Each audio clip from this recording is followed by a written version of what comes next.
Buenas tardes, profesora. Me presento, mi nombre es Shareni Donajib Bolaños Galicia, de la licenciatura de Nutrición Clínica de cuarto semestre.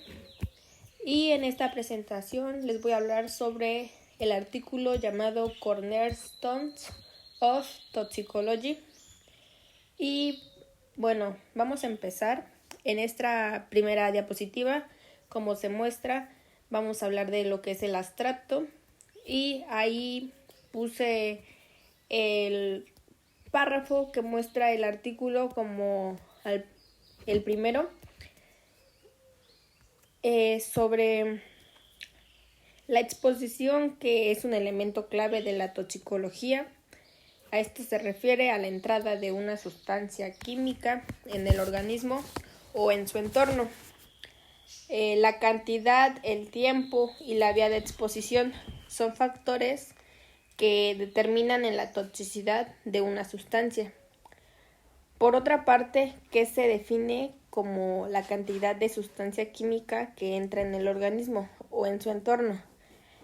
Y bueno, la relación entre dosis y toxicidad es demasiado compleja, ya que dosis bajas pueden ser inofensivas o incluso beneficiosas, mientras que dosis altas pueden ser muy tóxicas o causar hasta la muerte, como se había mencionado en las clases que hemos tenido.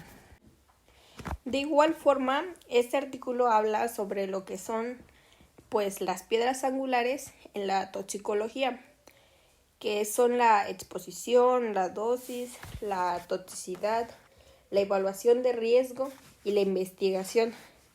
Estos principios y conceptos fundamentales permiten lo que es comprender y abordar los efectos adversos de las sustancias químicas, asimismo protegiendo la salud humana y el medio ambiente. Ahora voy a pasar a la siguiente diapositiva. En este habla sobre la perspectiva histórica, que son los hitos en toxicología. Vamos a empezar desde el comienzo de la civilización. Aquí no existe una línea de demarcación estricta para describir o distinguir sustancias químicas beneficiosas o nocivas, y los grados de nocividad y seguridad parecen residir en la dosis de la sustancia química, lo que esto convierte a este concepto en el eje de la toxicología moderna, que es la dosis hacia el veneno. La primera parte del artículo se menciona sobre qué puede ser tan tóxico para los seres humanos, y es con la exposición que tenemos hacia sustancias que tenemos a nuestro alrededor y sustancias que consumimos que provienen de plantas alimentarias. El principio de la civilización se basa en el desarrollo de la sociedad, uno de los aspectos fundamentales en la seguridad alimentaria. Esto quiere decir que garantizar que los alimentos consumidos sean seguros y no representen un riesgo para nosotros las personas y en general a la salud humana. Sin una alimentación segura, las personas pueden verse muy expuestas a sustancias tóxicas que pueden provocar enfermedades y lo que son los daños a la salud. Así como lo que dice en la diapositiva, que los primeros humanos tenían que reconocer qué plantas y nueces o frutas eran seguras para comer, y a través de enfermedades e incluso posiblemente la muerte, y el concepto que implica la división de sustancias químicas en dos categorías, como es lo que acabo de mencionar, en sustancias químicas beneficiosas y sustancias químicas nocivas. Ahora voy a pasar a la siguiente diapositiva. Este subtema del artículo dice sobre que muchos de los primeros profesionales de la toxicología fueron mujeres. Esto me sorprendió mucho porque empezar de que la toxicología fue que empezara desde las mujeres. Y el primer personaje que menciona es Lucrecia Borgia, hija de Rodrigo Leoncoli Borgia, o mejor conocido como el Papa Alejandro VI. Este se especializaba en envenenamiento basado en la fe. Fue una de las primeras italianas que ayudó a convertir el envenenamiento en un arte simple pero excelente. Fue acusada de todo tipo de atrocidades durante varios siglos. Incluso se llegó a decir que supuestamente poseía un anillo hueco para contener venenos y verterlos convenientemente en la copa de algún infortunado. Igual Lucrecia y los miembros de su familia podrían considerarse los primeros toxicólogos alimentarios. Esto pues, como dice el artículo, me llamó mucho la atención, pero igual, como yo no conocía al personaje, pues tuve que ir a páginas externas e investigar sobre la bibliografía de lo que es de Lucrecia Borgia, lo cual pues me llamó mucho la atención esto que acabo de mencionar. El siguiente personaje es Catalina de Medici, de Florencia, reina soporte de Francia.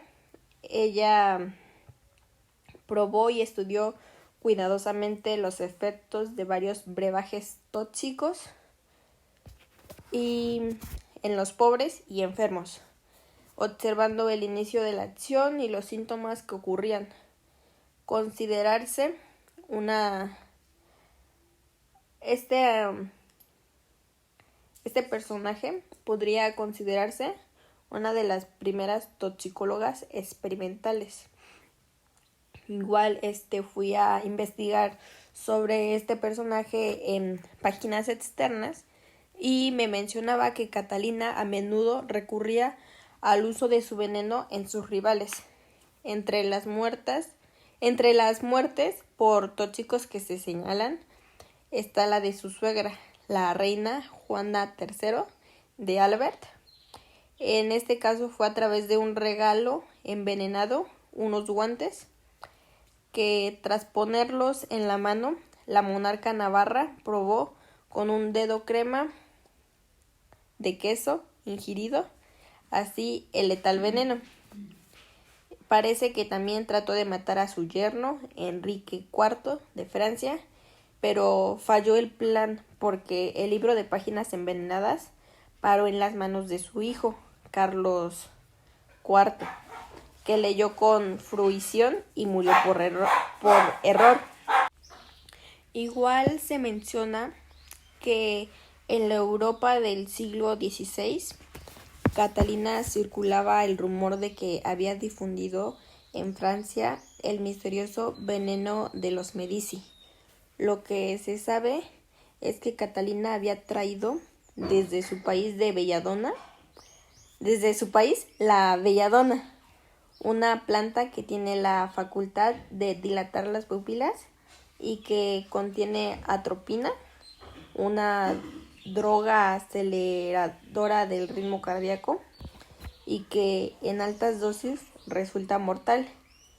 En la corte también se conocía que era aficionada a experimentar sus pócimas con los condenados a muerte, así como sus posibles antídotos, anotando cuidadosamente sus efectos.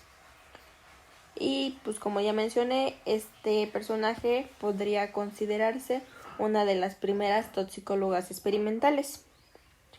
Ahora voy a pasar a la siguiente diapositiva. Menciona a otro personaje que es,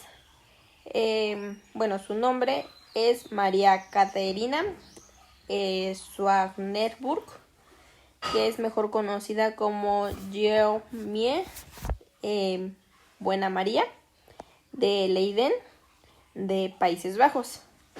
Ella fue una asesina en serie holandesa que envenenó al menos a 102 amigos, que de ellos 27 murieron, y familiares entre 1867 y 1888. Se le habría considerado una de las primeras toxicólogas forenses.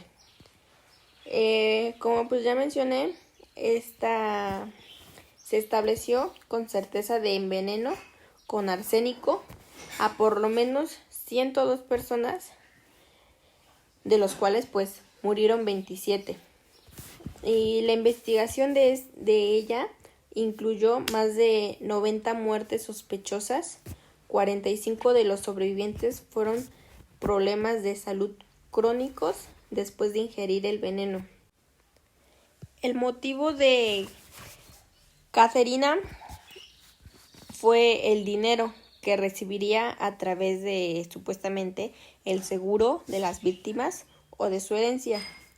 Ella misma pues ya había asegurado la mayoría de las pólizas de seguro y pues empezó con su primera víctima, que fue su propia madre, en 1880, y poco tiempo después de también mató a su padre. Fue atrapada intentando envenenar a la familia Franklin en diciembre de 1883.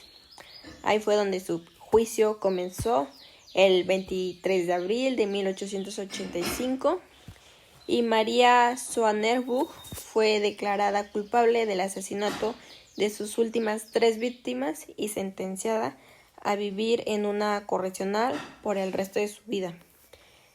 Pues después de estar mucho tiempo ahí, murió en ese mismo lugar en 1915 y se le habría considerado, pues como ya mencioné, una de las primeras toxicólogas forenses. Ahora voy a pasar a la siguiente diapositiva, que es el último personaje que menciona el artículo sobre Catherine Dessalles, que es mayormente conocida como la Voisin. Este personaje sería considerada una de las primeras toxicólogas económicas debido a su propensión a comerciar con la venta de venenos a esposas que deseaban deshacerse de sus maridos. Este personaje me llamó mucho la atención porque al investigar en otras fuentes se decía que probablemente era hija de una bruja y que a los 9 años de edad la propia Catherine se adentró en la práctica de la quiromancia, la lectura del rostro y la toxicología. Y bueno, igual decía que sería la preparación de porciones afrodisíacas y amuletos para sus clientes, lo que la llevarían a relacionarse con los círculos de la nobleza parisina. Igual, bueno, pues se decía que los hombres acudían a ella para incrementar su virilidad y las mujeres le solicitaban pociones estéticas que hacían que supuestamente los senos más grandes y la boca más pequeña. Es lo que pues se decía que hacía supuestamente.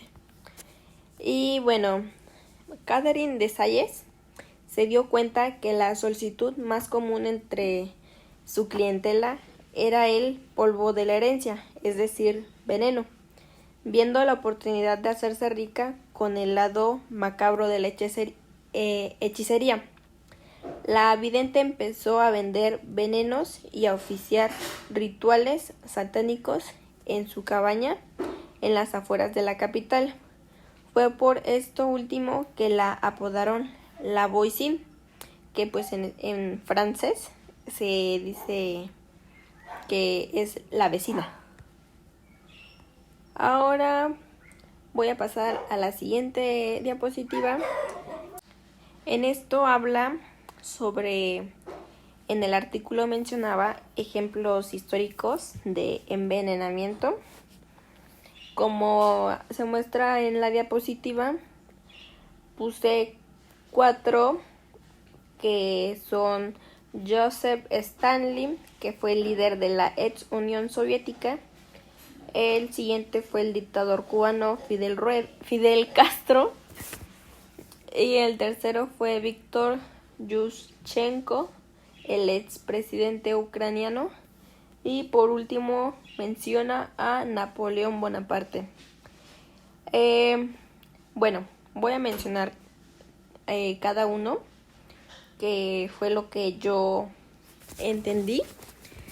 Primero vamos a empezar con Joseph Stalin, líder de la ex Unión Soviética. En este se menciona que un grupo de historiadores ruso-estadounidenses, ellos afirman que la muerte de Stalin fue causada por una dosis letal de warfarina, un medicamento anticoagulante para lo que es prevenir la formación de trombos y embolias, que también se utiliza como un matarratas insípido, capaz de causar apoplejía a la persona que lo ingiere. Sin duda, uno de los grandes beneficiarios de la muerte de Stanley era el siniestro Beria, que temía ser eliminado en la purga que era en su momento. Y bueno, eso fue lo que pasó con Joseph Stalin. Y el siguiente es sobre el dictador cubano Fidel Castro, que durante décadas los intentos de asesinato al líder cubano fueron objeto de innumerables análisis y especulaciones, hechos difíciles de comprobar, que sin embargo pues sirvieron para agrandar su perfil y exacerbar las diferencias entre la isla y Washington. Uno de los hombres que estuvo encargado de su seguridad, el ex jefe de inteligencia Fabián Escalante, él escribió un libro en el que se detalla 634 maneras en que intentaron matarlo. En el artículo se menciona sobre un informe que la CIA de Estados Unidos atentó contra la vida del dictador cubano Fidel Castro al intentar dar pastillas de butílica en sus comidas o bebidas. Y fue por esto que murió el dictador cubano. Consiguiente está Víctor Yushchenko, el expresidente ucraniano. Él fue envenenado apenas no hace mucho, en el 2004, cuando competía en las elecciones presidenciales con el candidato favorito de Rusia. El veneno hizo que se deteriorara rápidamente su rostro y que se desfigurara hizo que rápidamente su salud deteriorara y que se le desfigurara el rostro. Aquí en la diapositiva no se muestra cómo fue que terminó su rostro. Se muestra el expresidente en buen estado antes de que pasara este suceso. Y bueno, tras presentar este repentino cambio en su estado de salud, el expresidente fue trasladado a Austria, donde se dictaminó que sufría de cloracne, que es un padecimiento causado por envenenamiento de dioxina. Bueno, por último está el personaje que es Napoleón Bonaparte, quien murió en el exilio de la isla de Santa Elena en 1821. Cuando Napoleón Bonaparte murió, fue el 5 de mayo de 1821, se le realizó la autopsia en la que, entre otras cosas, se determinó la causa del fallecimiento, lo cual fue cáncer de estómago. Años más tarde, cuando su cuerpo fue trasladado a Francia, se observó que estaba extrañamente bien preservado, por lo que a este se le realizó un segundo examen forense y se le tomaron muestras de cabello, y de ahí los resultados mostraron niveles insólitamente altos de lo que es arsénico, y lo que podría explicar el buen estado del cuerpo, pero levantó de inmediato la sospecha de que Napoleón había sido envenenado por sus captores ingleses. Más sin embargo, en la década de 1960 se informan niveles inusualmente altos de arsénico en el cabello de Napoleón. Y bueno, igual en el artículo menciona que este está presente en el agua potable y los jabones, shampoos que utilizaba Napoleón en el momento de bañarse. Incluso estaba en el papel tapiz de su cabaña. De igual forma, pues ahí se rumoró que el socio de Napoleón, el conde Montholon, que estaba a cargo de su comida y vino, lo mató lentamente. Primero fue con arsénico y luego con otros medicamentos, y de ahí es donde viene el que le diera al cáncer de estómago. Ahora voy a pasar a la siguiente diapositiva. En esta parte menciona el artículo el subtítulo de Asesinos a curanderos. La toxicología evoluciona, pero aún se producen envenenamientos. Como puse aquí en el primer cuadro, la intoxicación mundial a cientos de miles de niños chinos de leche contaminada con melamina. Bueno, empezamos con lo que es envenenarse, que es una tragedia que ha acompañado a la humanidad desde tiempos ancestrales, como pues hemos mencionado personajes históricos. Sin embargo, a medida que avanzamos en el conocimiento científico, también hemos visto avances en la psicología, aunque la evolución de esta disciplina no ha permitido el desarrollo de antídoto o tratamiento eficaces. Aún así se producen pues envenenamientos en nuestras sociedades. Además de los casos intencionales, los envenenamientos accidentales todavía ocurren. La exposición de químicos tóxicos, alimentos contaminados o incluso con medicamentos. Incorrectamente dosificamos son algunas de las causas más comunes, a pesar de los avances de la tecnología y a medidas de seguridad. No podemos eliminar por completo lo que es el riesgo de estos incidentes.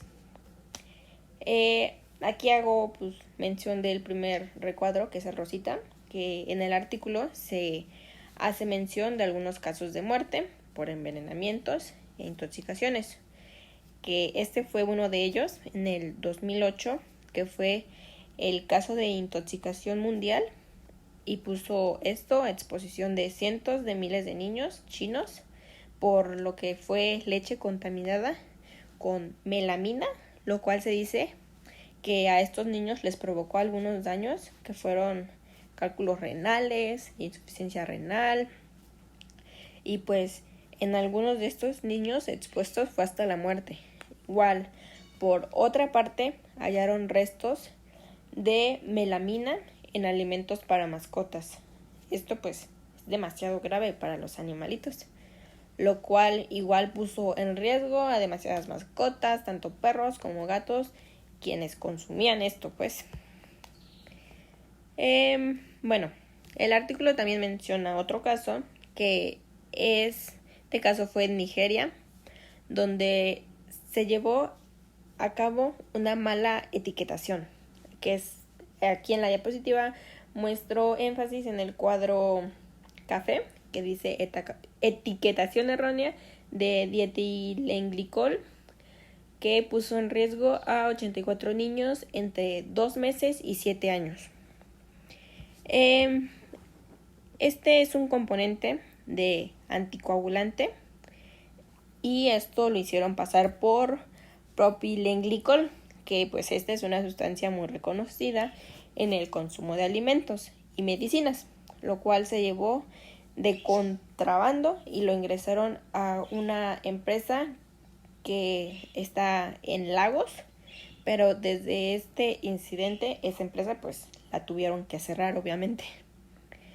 Y desde ese entonces se ha llevado a cabo más controles estrictos sobre las importaciones de todos los productos y lo que ingresaba a Nigeria.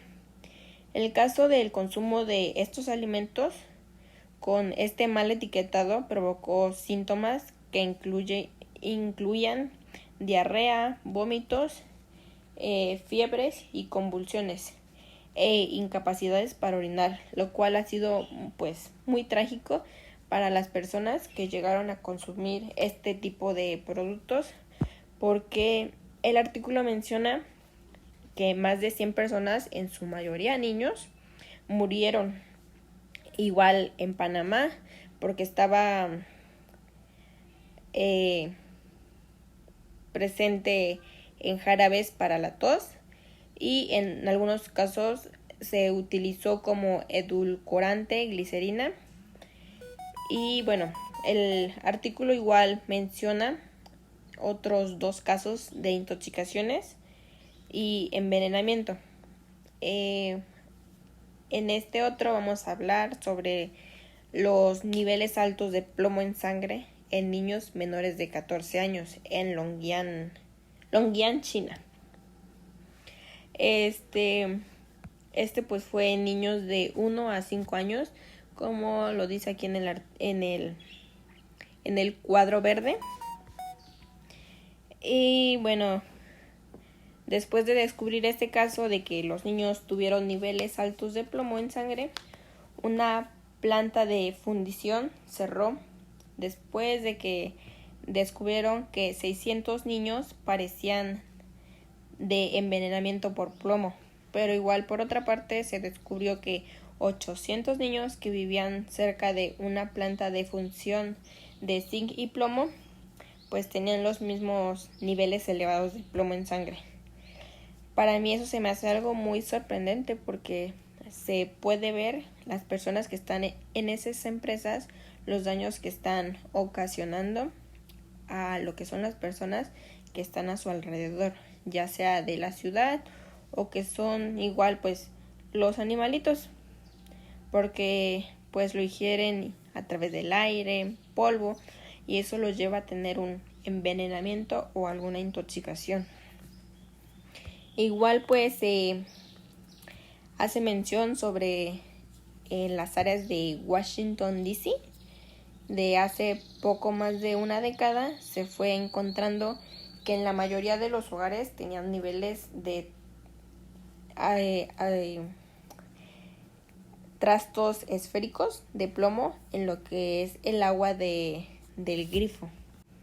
Me llamó mucho la atención porque se ha escuchado y pues se tiene la teoría de que las personas que están en Estados Unidos tienden a lo que es a tomar agua de grifo, pero ellos no saben de dónde proviene esa agua, porque al estar cerca de muchas empresas pues ha llevado a que el agua no sea 100%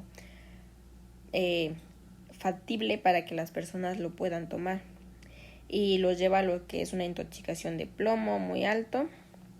Y ya por último, en estos casos voy a mencionar lo que fue uno en Nueva Suecia, que fue una noticia apenas en el 2003, que fue un caso de un hombre que envenenó la cafetera con arsénico en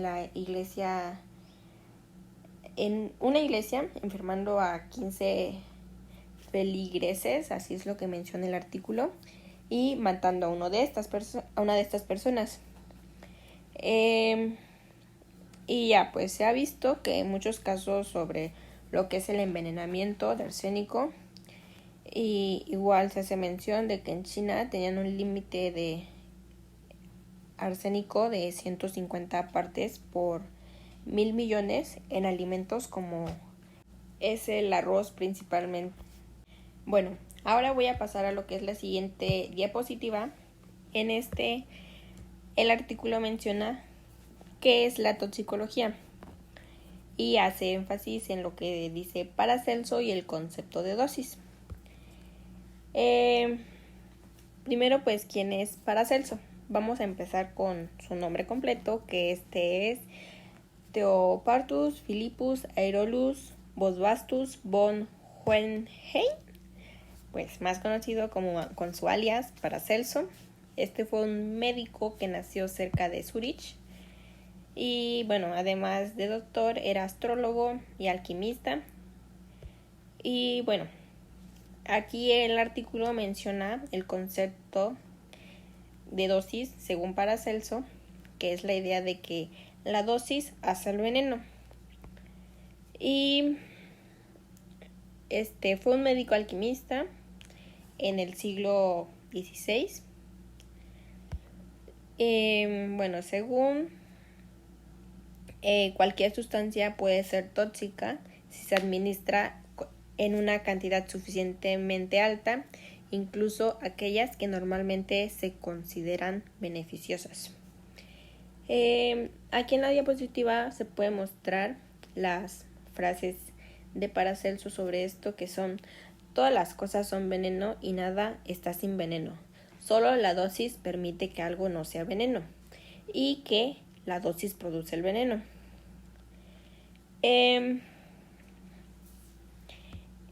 Por otra parte, pues en la toxicología es la ciencia que estudia los efectos nocivos de las sustancias químicas en el organismo vivo y en el medio ambiente. Se encarga de analizar los efectos tóxicos de las sustancias, así como de conocer las dosis en las que puede producirse dichos efectos. Este concepto resalta la importancia de que es conocer y controlar la dosis de las sustancias que se consumen o se exponen en la vida diaria, ya que incluso sustancias aparentemente inofensivas pueden resultar dañinas en grandes cantidades o bajo ciertas circunstancias. En una parte del artículo se hace mención sobre cómo se evalúa la toxicidad, que es la probabilidad de que se produzcan efectos adversos, los cuales son cualitativos, y ahí se menciona una pregunta de si es seguro un producto químico o compuesto. De igual forma, hace identificación de lo que es peligroso y que estudia la naturaleza y el modo de acción de los efectos adversos.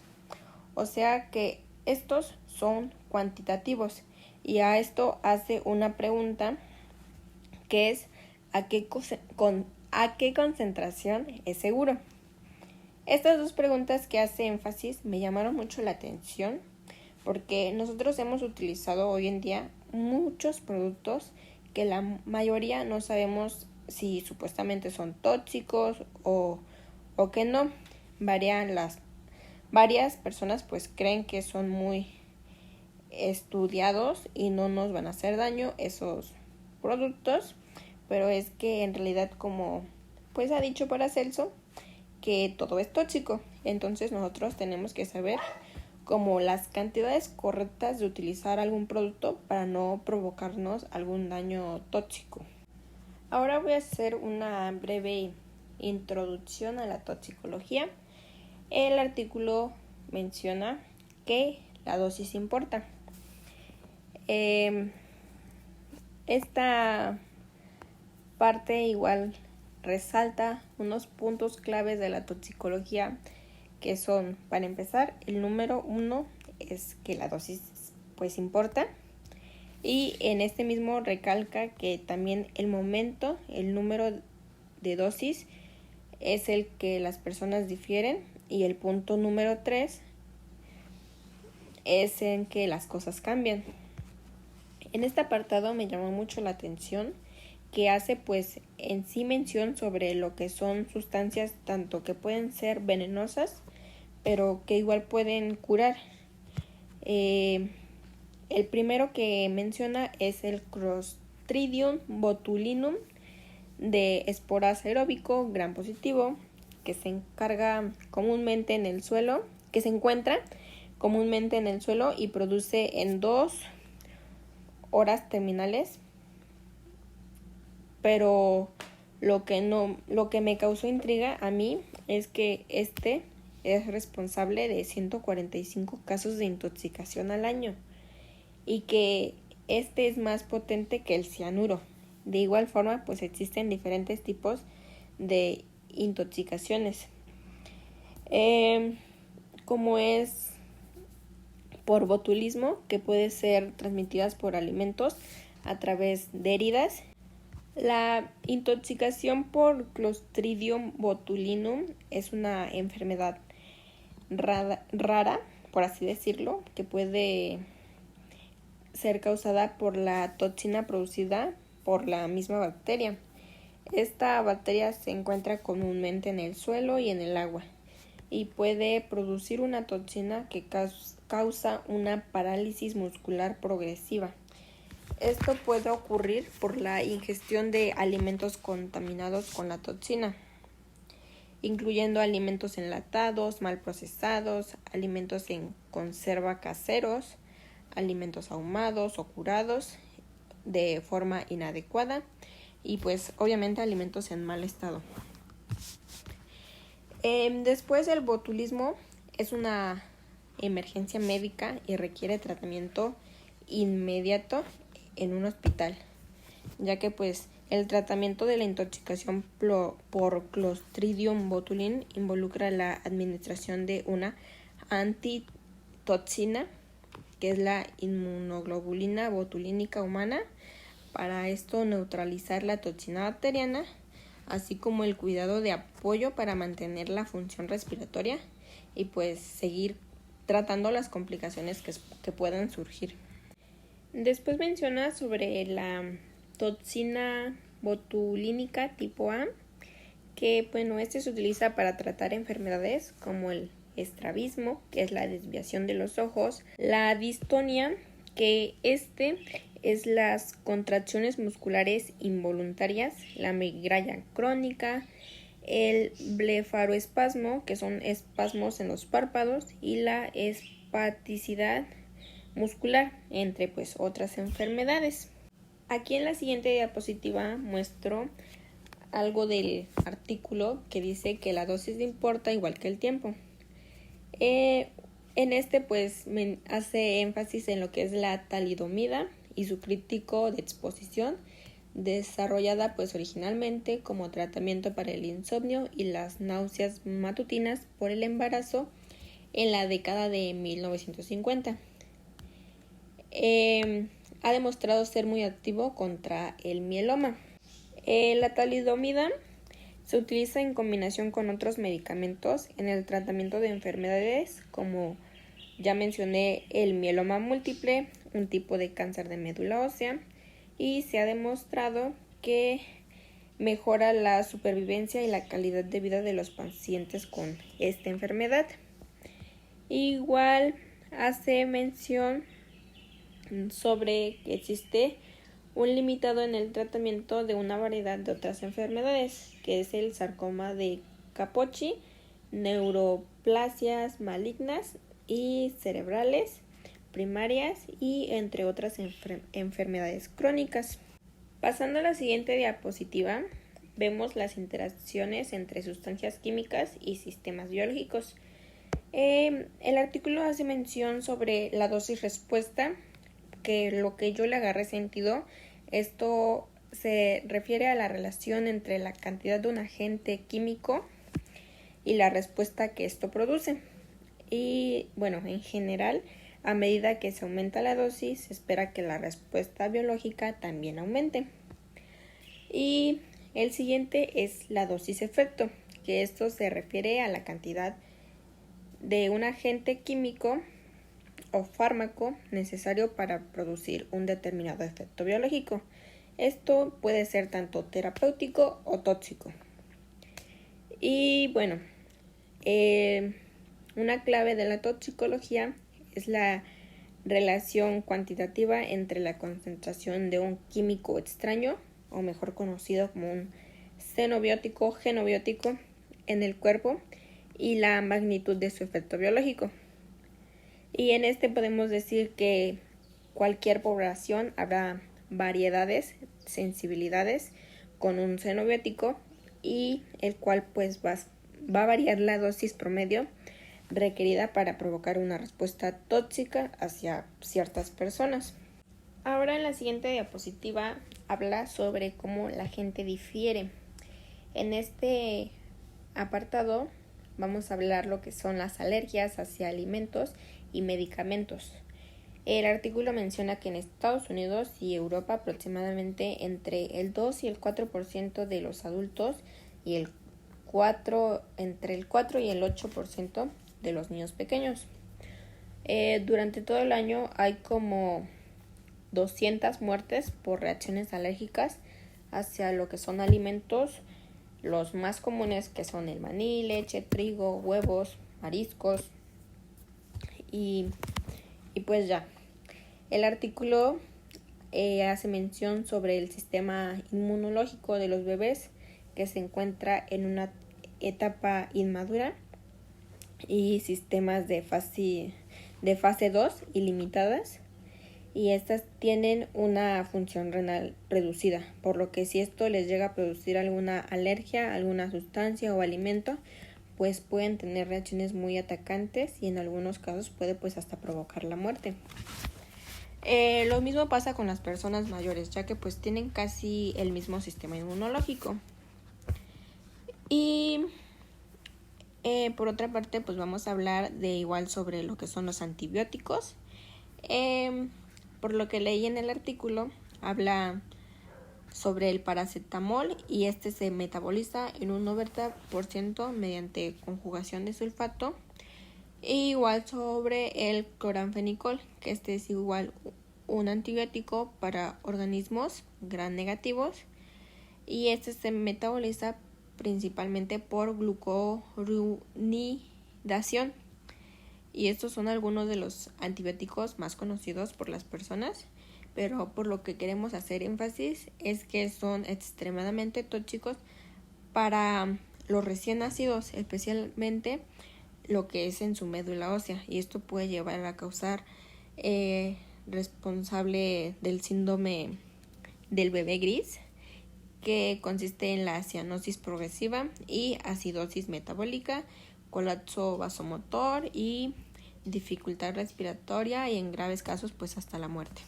Después en la siguiente diapositiva se hace mención del complejo mayor de histocompatibilidad en una gran región genómica o familiar de genes que se encuentran en la mayoría de los polimorfismos en humanos, que son 3. El número 1 son los grupos sanguíneos de ABO, el segundo es factor RH, el tercero es la MCH, que este es el complejo mayor de histocompatibilidad, que puede ser el sistema inmunológico, la autoinmunidad y éxito reproductivo. Y por último, pues también las enzimas metabólicas. Después, ya casi para terminar, el artículo menciona sobre que las cosas cambian. Así es como lo maneja el artículo. Hace mención sobre el antiguo Egipto y la fábrica de perfumes de Cleopatra. Se decía que ella solía beber trementina para que su orina oliera a violetas. Y bueno, Como hacemos relevancia en esto, sabemos que una sustancia al organismo pues cambia su estructura completamente a como va pasando en el metabolismo y no va a salir de la misma manera en la que entró. Igual, el artículo hace un comentario de que a medida de que una sustancia química pasa por el cuerpo, encontrará una serie de enzimas que aceleran reacciones químicas y que son necesarias para el crecimiento, el mantenimiento de la integridad y la continuidad de la vida. Y bueno, como acabé de mencionar, lo que se elimina del sistema biológico no siempre es lo mismo que entró originalmente en el sistema. Y bueno, a veces el huésped desempeña un papel fundamental en el resultado de la toxicidad. Y este proceso se llama biotransformación o metabolismo e implica reacciones químicas dentro del organismo, en las que una sustancia química se cambia por otra. Esto puede ser ingerido por el cuerpo y absorbida por distintos medios, como puede ser la ingestión, inhalación y la absorción térmica, pero al final y al cabo se distribuye por muchos compartimentos corporales que finalizan en la excreción, pero esto termina en lo que es un papel de toxicidad hacia el cuerpo. Y bueno, ya para terminar, la sustancia que hayamos ingerido o sea tóxica puede tener reacciones adversas o no hacia lo que es nuestro metabolismo. Pueden ser tóxicas o simplemente no causar ningún daño.